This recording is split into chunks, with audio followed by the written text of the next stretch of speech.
Well, we're joined now by João Valle de Almeida, who is a former EU ambassador to the US, the United Nations and the United Kingdom. He joins us from Brussels. Ambassador, thank you very much indeed for taking the time to speak to us. From a European perspective, what has the Greenland episode of the last few days revealed, do you think?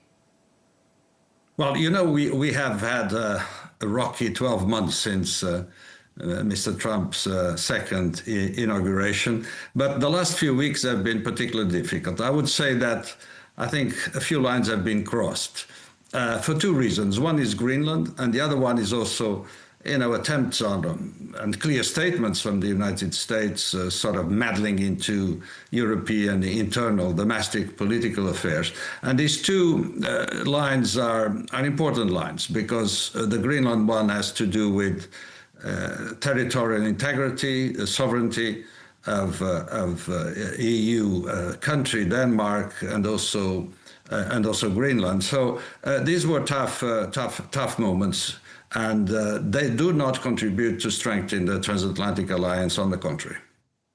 How seriously do you think this whole episode has shaken European confidence in Washington? I think trust is a key commodity in international relations, as you may understand, and particular among friends and allies and partners like we are, members of NATO, members of the meeting tonight here in Brussels, to assess the situation against the background of recent events. And importantly, this should not distract us from our main priority in terms of security, which is the situation in Ukraine and the aggression from Russia. So on all grounds, the issue of Greenland was not a very inspirational one, to put it this way, and in my view, detrimental to the quality of our relationship. Hopefully we will find an outcome which is balanced and acceptable by all.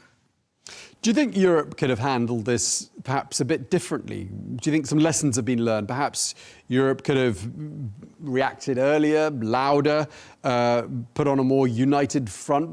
Do you think any lessons have been learned, or is it too early to tell?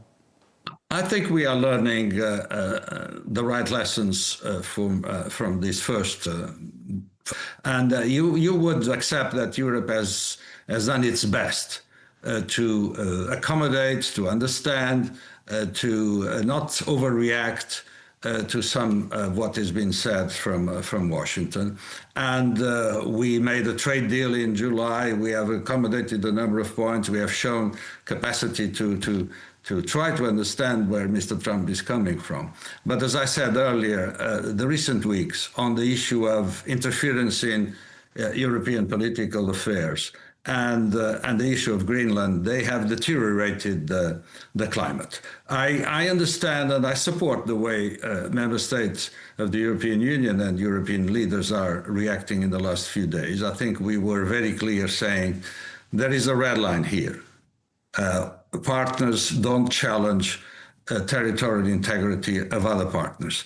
Partners don't challenge the sovereignty. Partners don't threat to annex or invade or occupy parts of the territory of the other side. And this has been spelled out by our leaders in a very concrete way, in a very forceful way, I would say.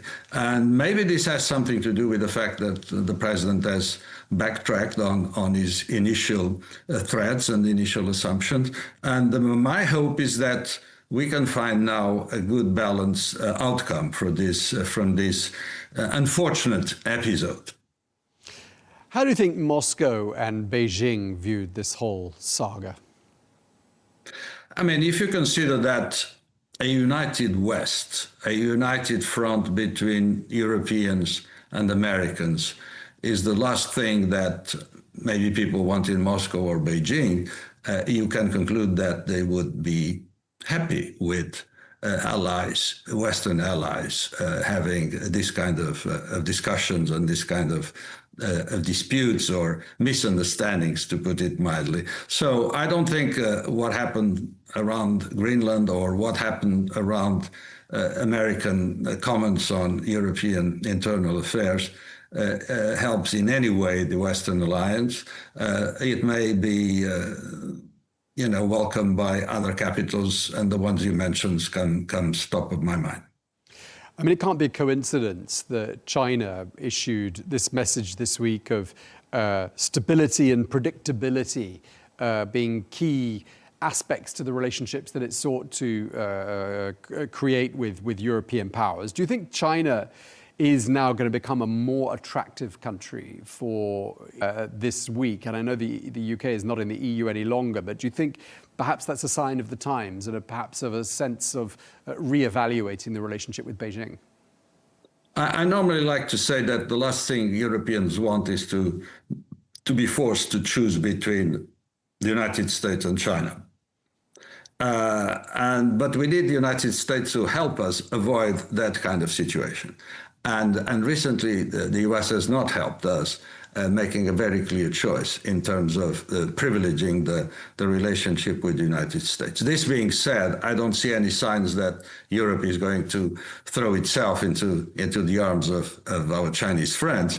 What we want is to have a balanced relationship with China. We have our issues, very serious issues on trade, on intellectual property, on the respect for rules. We have an issue with their support to Russia and the support on the war effort in Ukraine. And so there are serious issues between the two of us. But on the other side, we recognize that the economic relationship, the trade relationship is important. So I would expect European leaders to try to have a balanced relationship with China that does not eliminate the tension that we have in a number of areas, but on the other hand, that tries to look for cooperation in economic affairs. And of course, if we see on the US side, and I hope we will not see this, but if the trend is one towards some tension on the economic front, on the technological front, on the trade front, and even on the political front, as the case of Greenland highlights, I think there would be a risk that some of our member states will think, rather turn ourselves elsewhere. I hope that won't happen. I hope that we are able to keep a very strong transatlantic alliance. I think the world needs that. The world benefits from that. Is a factor of stability if it works well, and I hope it will work better.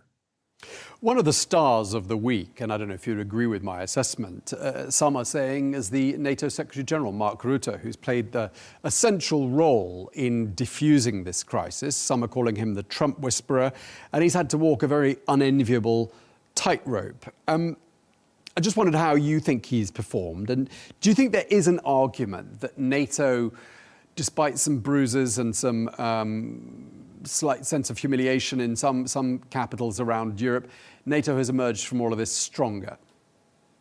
I think NATO is key for European security, for transatlantic security. I think it's key for the security of the world, for the stability of the world. So it's a positive actor and a positive factor in creating stability, global stability. So in my view, what we need to do is to strengthen NATO, not weaken NATO. And the Secretary General, Mark Rutte, has a key role to play. He's in a very difficult position when you have inside the alliance the kind of discussions that we had around Greenland.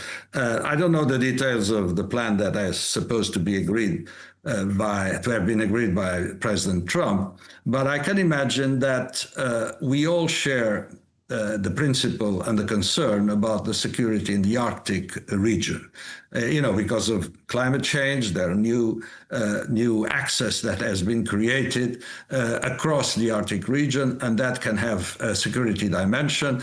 Greenland is on the way of that, so it's normal that we all care about Arctic security. We've been working on that. I hope that the agreement that has been reached goes in the direction of saying that NATO will invest more in the security of the Arctic, that member states on both sides of the Atlantic will invest, and that will create conditions for a better security context in the Arctic. If that is the case, and I hope that will be the case, NATO will come out reinforced, and the United States security will be strengthened by that. That is my sort of benign, positive outcome of this Greenland saga. I hope we are not going towards less good and less optimal solutions. In that case, replying to your question, if that is the outcome, then I would say that the Secretary General has done a good job. Okay, and just lastly, I mean, it's very difficult to ask for sort of longer term perspectives on this whole episode, given that we're still in the same week that all of this has happened. But how do you think people will look back on this episode in the future? Do you think at some point as being a turning point for the West? I think it could be a turning point if our friends in America understand that they cannot push too hard and too far in terms of their positions. And that's why I say that a few lines have been crossed. I hope they will not be crossed again. And I hope our friends in America understand that Europe is a key ally of the United States, but it has to be respected, and it has to be part of solutions and not be seen as a part of the problem. If that is the outcome, I'm optimistic. It may be a turning point from that point of view, and I hope we will not come back to situations in which key elements of our relationship are challenged, like, as I said, the internal affairs of the EU and the sovereignty and territorial integrity of our member states or associated territories.